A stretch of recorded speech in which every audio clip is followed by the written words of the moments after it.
I am for moral rebranding. We are for moral rebranding. Nigerians are for moral rebranding. Africans are for moral rebranding. And indeed, the whole world is for moral rebranding. Produced by Matter Day Communication Center through Federal Ministry of Information and National Orientation on NYC Radio and Television.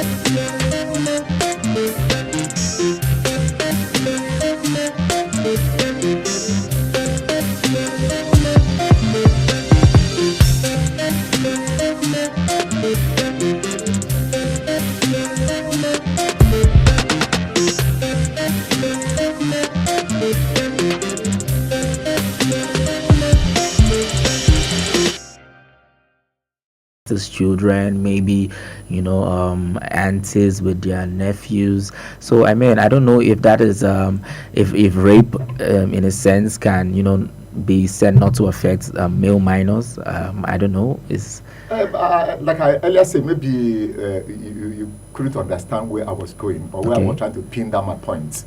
What I'm saying that males are also victims, but majorly on maybe the younger ones, only the minor. But the majority of the victims are female because of how they are vulnerable. What we read out were like those who are mental, minor, intoxication, and deficiency. But I think those offenders who commit this offense take advantage of their power. Let me just break it down, of their power, because they have muscles. They feel they can oppress, intimidate their victim, which lies mostly on female. Sometimes some normal, sound and healthy victims are there, are being raped. It's not just, deficient or intoxicated people. Yeah, because I was going to highlight, I've seen a couple of cases where married women are saying their husbands are raping them. Is that yeah, so I like the fact that you actually said even people that are not vulnerable, in the sense, people that are not mentally challenged, people that are not drunk, people that are even of age can be raped. So that's the point I wanted. I liked that you highlighted, because I've heard stories of people who would say, my husband raped me, even though we don't. In that case, we have argued that. I've had a cause to discover one of my friends who is a lawyer, and that he said there is no way, there's no way two couples who are married can prove that either the husband or the wife raped him. He says the case he cannot prove because a rape does not apply when two people are married, legally married. I mean, this conversation is currently ongoing on social media. I know, because I saw some content creator put out what the law says as regards husband and wife rape, and he cited the fact that in law, that case does not arise where you say my husband raped me. In law, it's not permissible. But then when we look at rape in the context of consent, forceful access, so there has to be consent. Yes. So the person is not giving you consent to it. So like if you are able to succeed, is because you were not able to, you forcefully gained access. Yes. You didn't seek consent before you did it. So if you bring that same case, we need to draw a line between these two. The couples who are married and singles. Yes, I know. I'm just putting it for the benefit of some of our listeners who might be wondering as to why we are not touching that aspect of it. No, it's really a broad conversation. Rape is something that affects, like I said at the beginning, different demography, different genders, cuts across different classes of people in the society. So it's not something that we can exhaustively take care of in a few minutes that we have. So if in case we are not touching some critical areas that you might have in mind, that's the reason why you should give us a call on 091 555 55898 091-555-55898, and we'll be taking your calls, getting your suggestions, getting your comments as well. But let's move on with our resource person, Mr. Mataday. What are the identified challenges associated with rape? So what do you think are some of the effects that you can identify and say, okay, this is some of the things caused by rape. I know one would be stigmatization, discrimination. Yes. That is why a lot of people are not, open to come out to say I was raped. Exactly. So the trauma. Go ahead. Yes, there are a lot of things there. That it leaves a very big scarf in the heart of the victim. You might not see the scarf on the skin. When it's on the skin, it can be traced, and people can tend to come to your aid and say sorry, find a solution to how to heal the wound outside. But the most dangerous part of it is that when that injury is in your heart, your heart is broken. You are mentally subjected, reduced to, will I say you have been subjected to mental torture. It's difficult. It takes great counselors, those who counsel people on social counselors to get those people back on track. Because you see that like mostly female victims, matured female victims who were deliberately raped. Yes. Not that they had a kind of a health challenge or the other. They are very sound, healthy, and everything. Capable of being productive in the society. And then when they are now being raped, especially by unwanted persons, I have to use that word. What I mean by unwanted persons, maybe some victims are being raped, if by female, are being raped by maybe robbers. Yes, yes. Robbers, when it's unfortunate when a robber, because most of them carry out this act, if they break into some people's house, they first of all leave the purpose of their going there, maybe stealing. Some of them will first of all indulge in sexual intercourse through force, which now results to this mental rape trauma. we're talking of Okay, today. yeah. Yes. And you can imagine where somebody's wife, that is where the rape can now be recorded and addressed when somebody's wife is being raped in front of the husband. So that's why I told you, Mr. Michael, that we should be able to draw a line between rape. The issue of rape should not even come in between a wife and husband. That's why I said, let's keep it for another day. So the rape that comes in at this point is when your wife is being raped by an unwanted guest in the person of being an armed robber or your daughter. These are the trauma they go through. I've seen cases. There was one society I was in Lagos then. They call it anti-abortion crusade. Who had victims or they had stories of a lady who was raped. She was pregnant. He thought of abortion, but when she went for counseling, the priest was like, "Don't, let's not commit two crimes. There's a case of rape against you, though it's not your fault. But let the child not pay the price, because the child is innocent at that point. You should leave the child. The child could be some person someday in the society. So you can imagine where such a counseling has gone to the victim, and you are living with that pregnancy for a good 9 months, and eventually give birth to that child. Peradventure, the child does not grow on that level which a counselor had told you. It now turns out to be replicate what the father, an unknown father, is. That's where the problem is. I mean, you just identified a very, very, big issue, especially when it comes to unwanted pregnancies and, fact that unwanted pregnancy. No, because the people who eventually get raped and have to, bear the children from that illicit act, it's not like they were, anticipating the pregnancy. So that's why I said unwanted. It wasn't a planned, and now for a lot of people who might not be able to deal with the trauma early and now give birth to the child, we find cases where they are not able to, love the child totally. I don't know if you've seen any case like that where, the mother is now visiting, pain and harm on the child just because he was born out of that illicit act. So that can be one of the reasons why some people might opt for doing something else but then that's not something that we should even encourage at this point. It's not good to visit one sin with another sin, like you rightly mentioned. What other challenges do you think can be put out as a result of rape? What other challenges do you think victims get to go through? What other effects do you think rape have on our society? The how do you call it, the health challenges there, okay, because the force yes, sir. The force applied during the assessing that sensitive part is there, because definitely there will be a lot of injury. The bullying, because that was, let me use that word, that was a bullying before the intimidation, before the act is done. So those things, the pains, some with the tears, maybe the person is a virgin, the tears and everything, the blood.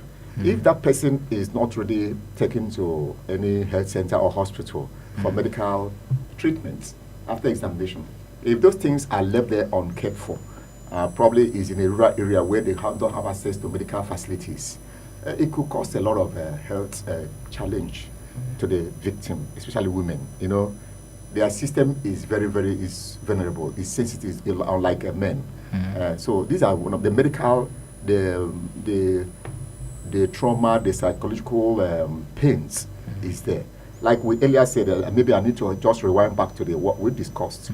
In such cases, if abortion is not the best option, but what we'll do is that we'll ask you, we'll counsel you, we'll let the pregnancy be.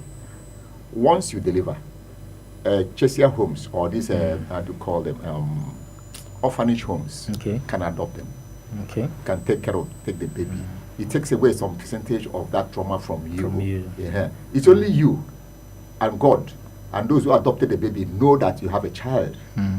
Are you with me? Yes. So when that child is now being taken away to you, it takes your mind away from the trauma. You will just look at it as if though nothing happened. You will just be rekindling of just be thinking of what happened. Then peradventure, the prayer now is that you get a good husband who will be a kind of a succor to you, to let you overcome those things.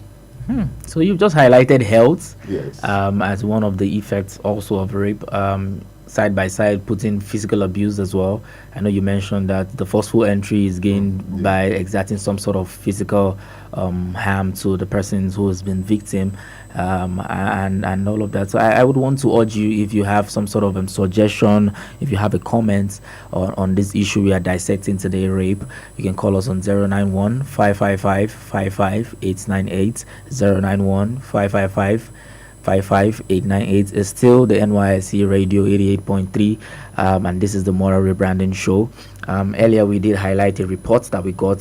One good thing about the Moral Rebranding is that it cuts across different societal issues. It cuts across different things that are prevailing in our society and things that needs to be really addressed. And we got the attention of the local government chairman of Cairo local government in Nasarawa State, and he has called on the residents of Cairo to key into the Moral Rebranding program. He made this remark at the unveiling of the Moral Rebranding banner and flagging off of the Moral Rebranding campaign. He also enjoined all residents, families, security agencies, religious body to actively participate in moral rebranding in their small sphere. And he also thanks the organizers, Matter Day Communication Center, and the DG of NYSC, Brigadier General YD Ahmed, for being at the forefront of this moral rebranding vanguard. This was made known by his representative, Honorable Haba Ekpo, at the event. So that's a good one. Like we said, moral rebranding is getting the attention, the desired attention that it needs.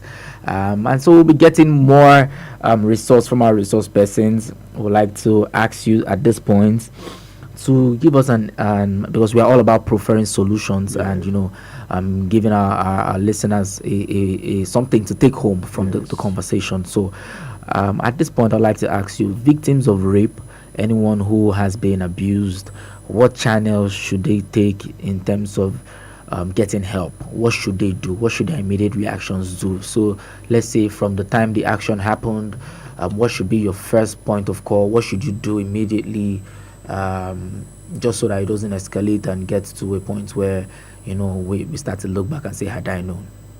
Yeah, you see the problem we have in this part of the world, in Africa and Nigeria in particular, is that people look at it from the point of, say, when somebody is raped and the person reports the case to an official agency that handles this, you could put the family on a blacklist in terms of marriage. No, I want to, kind of nullify that idea today.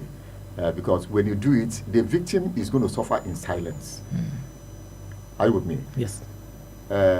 Thinking that you have exposed the family to maybe to marital fortunes is not there. The best thing you do to save the family and also save the victim, what you do is that as soon as it happens in any part of Nigeria, because we have, like in all the 774 local governments, we have in the local government, we have the social services department, which is very, very close, government agencies close to you, and we have some NGOs, like you have this female lawyers association. Yes, they also help. I think their office is their contacts. Sometimes you can get them at the Ministry of Women Affairs. You go there, you can get them. But I think they have a nationwide spread. And the last time we discussed this, we gave out their number. But I'm thinking that first of all, what you do is to get to the nearest police station, or police outpost. Where there is no police station, there is a police outpost.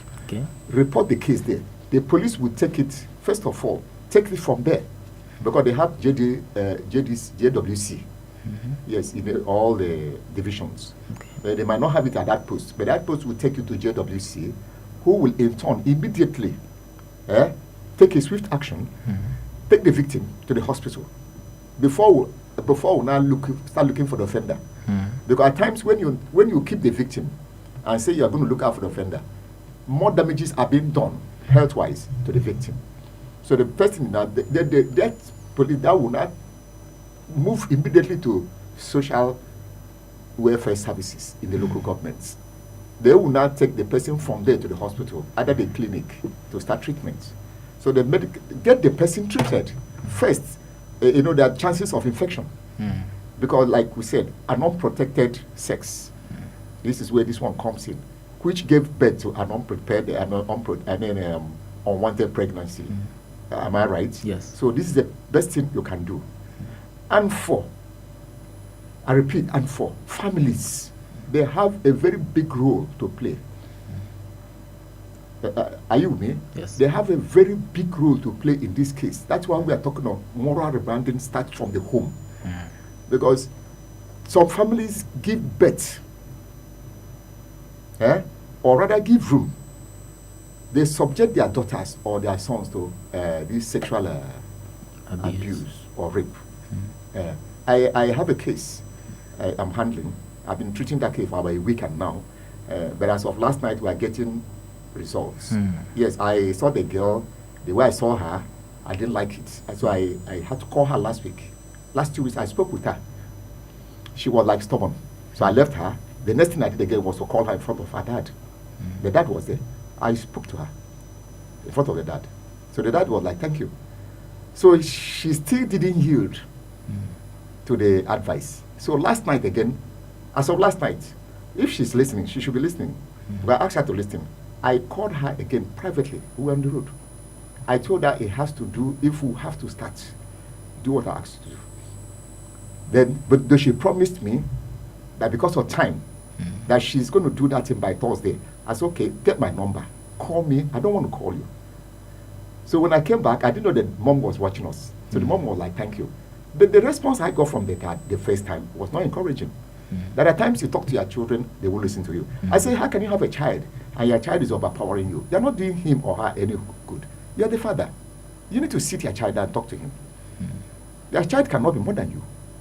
So you see, but I have some parents, some family friends who are doing wonderfully well, who sit. I have great, like some imam, some are pastors. They are doing very well. They're on top of the game, because if you give your child a very good training, it starts from the home.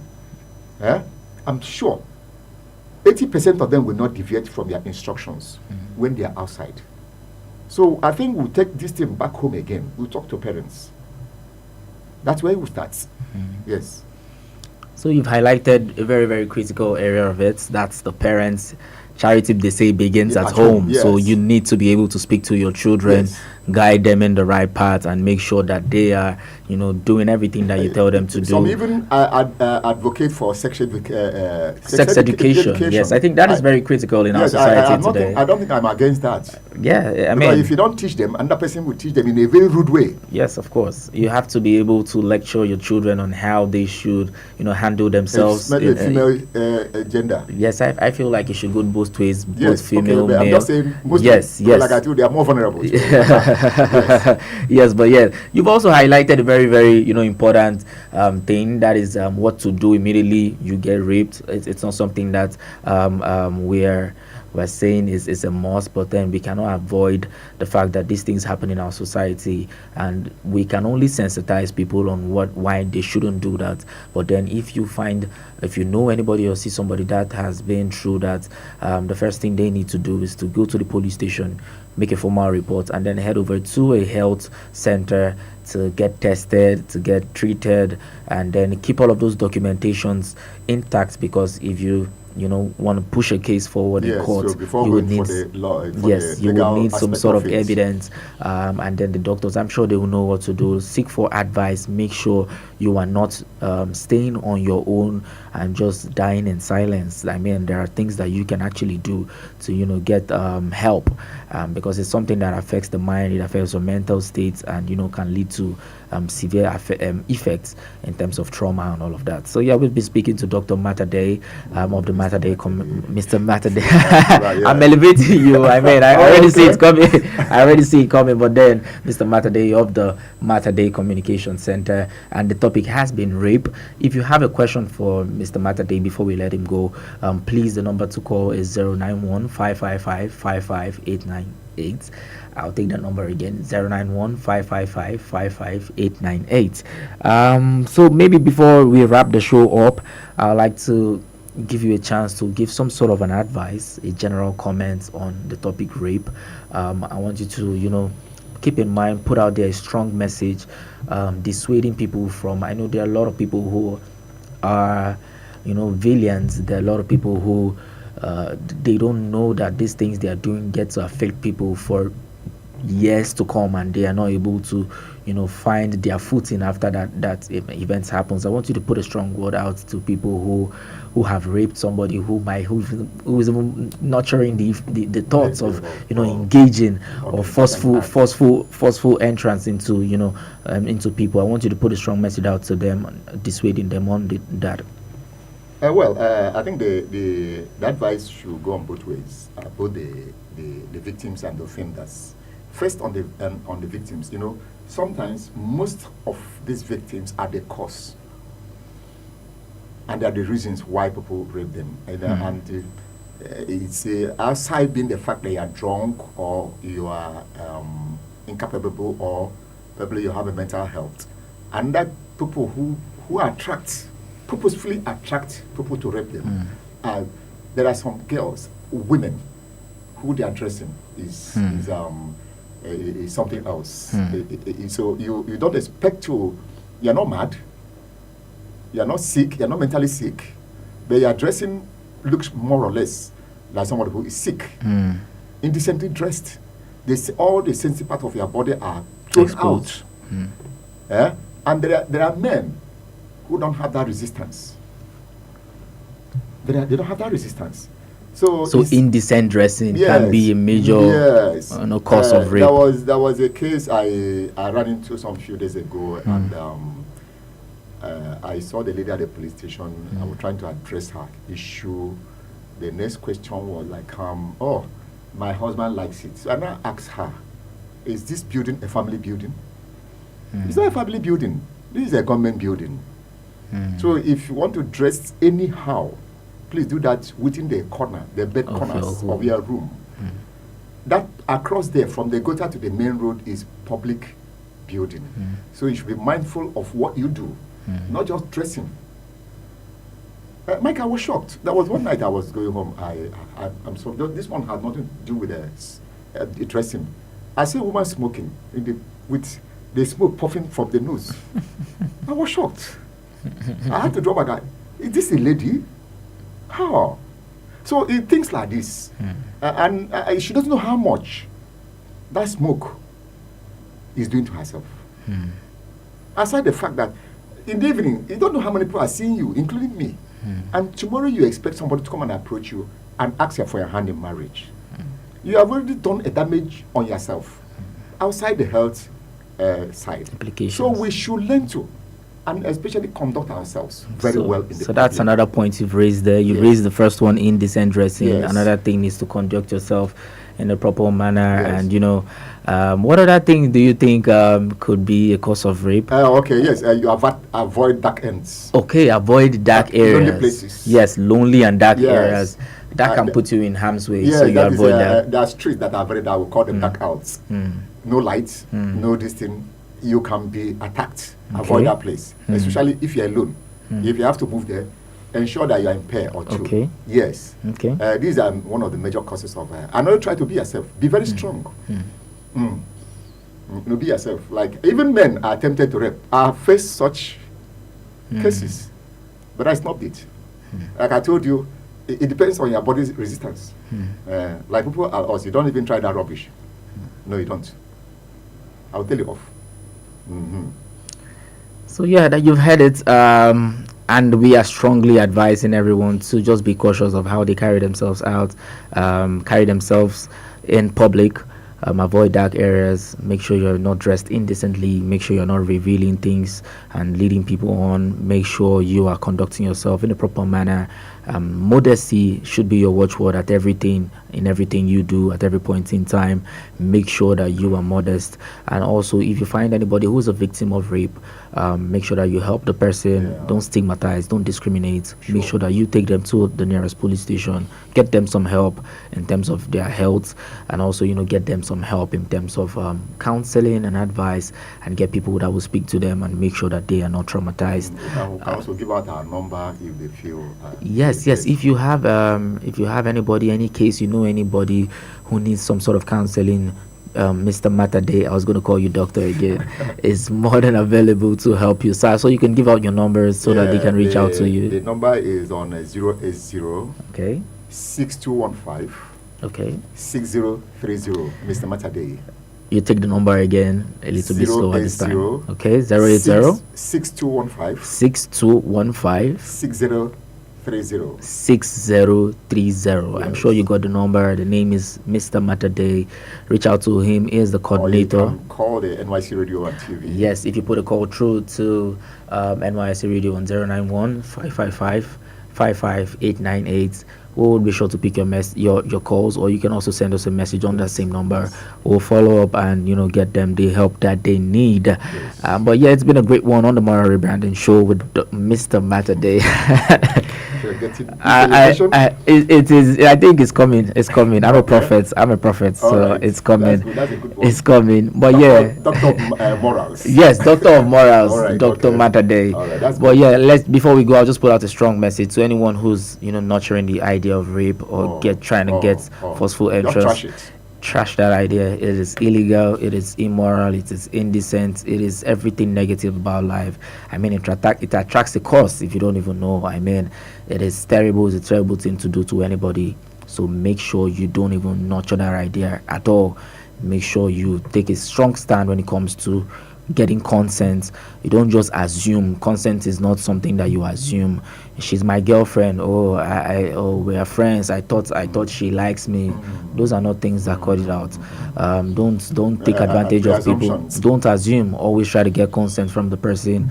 Don't take advantage of people that are vulnerable. Don't take advantage of people that are underage, people that are under the influence, or people that are even mentally unstable.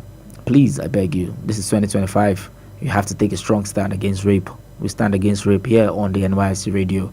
And do you know one other thing we have done again? Let me just quickly chip in. Yes, sir.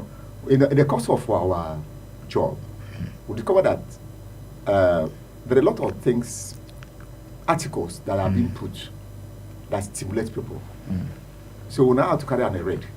We saw when we were moving around, we saw a lot of display, public display of pornographic materials on vendor points and video. So about 4 years ago, we had to take the case to this Nigerian Video Censor Board. Yeah. We had to read them. So now you won't see anyone. So we started from there. Because this indecent exposure of things, gets into people's brain. So and the next one we are working on now is that's indecent dressing. So I mean, there's a lot that needs to be done to sensitize the public, and we are doing that on the NYSC radio, and we're trying as much as possible to bring out good morals, put you in check, and get you to do things that are right, and help you be a better person all around. So yeah, it's been the Moral Rebranding Show here on NYSC Radio and TV. We've had Mr. Matade speak to us, a very resourceful person. He is the coordinator of Moral Rebranding. Thank you so much for coming on board today. Thank you so much, Michael. I enjoyed your show. Yeah, I enjoyed your company. I enjoyed your company as well. So yeah, keep it locked to the NYSC Radio and TV. We've got great shows lined up. We had some updates, Oh yeah. Before I forget, we have some updates. I'll just pass it on to you in 1 minute. Outside the chairman's comments, Okay. we've been visiting a lot of institutions, giving them, because the topic on the table is family values and patriotism. We have been handing over to a lot of Nigerians, priests, fathers, imams, the coat of arms. Okay. We want to build Nigeria in their hearts, and they have been accepting it. One of them is Reverend Father Obina of Holy Ghost Parish. He's from Kwandra Karo local government, and he was so happy that for the first time, government has recognized them as priests of being part of Nigeria. I say yes, this portrait of coat of arms should be not just in your hearts, but let's start. But even if you put it at the altar of God, I like it. Pray for Nigeria.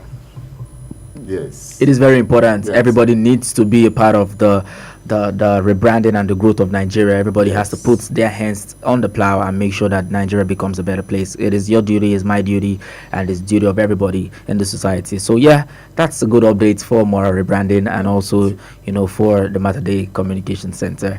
I would like to thank you once again for tuning in to the NYSC Radio.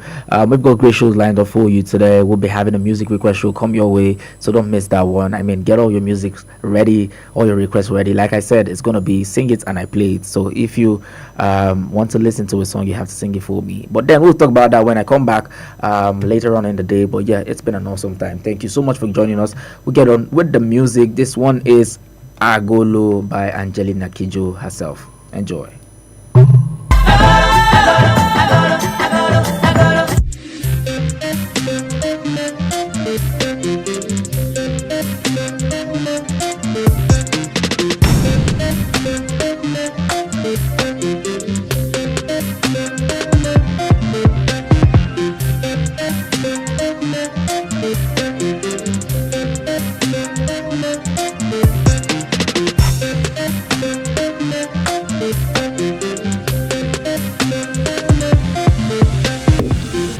For moral rebranding. We are for moral rebranding. Nigerians are for moral rebranding. Africans are for moral rebranding, and indeed the whole world is for moral rebranding. Produced by Matade Communication Center through Federal Ministry of Information and National Orientation on NYC Radio and Television.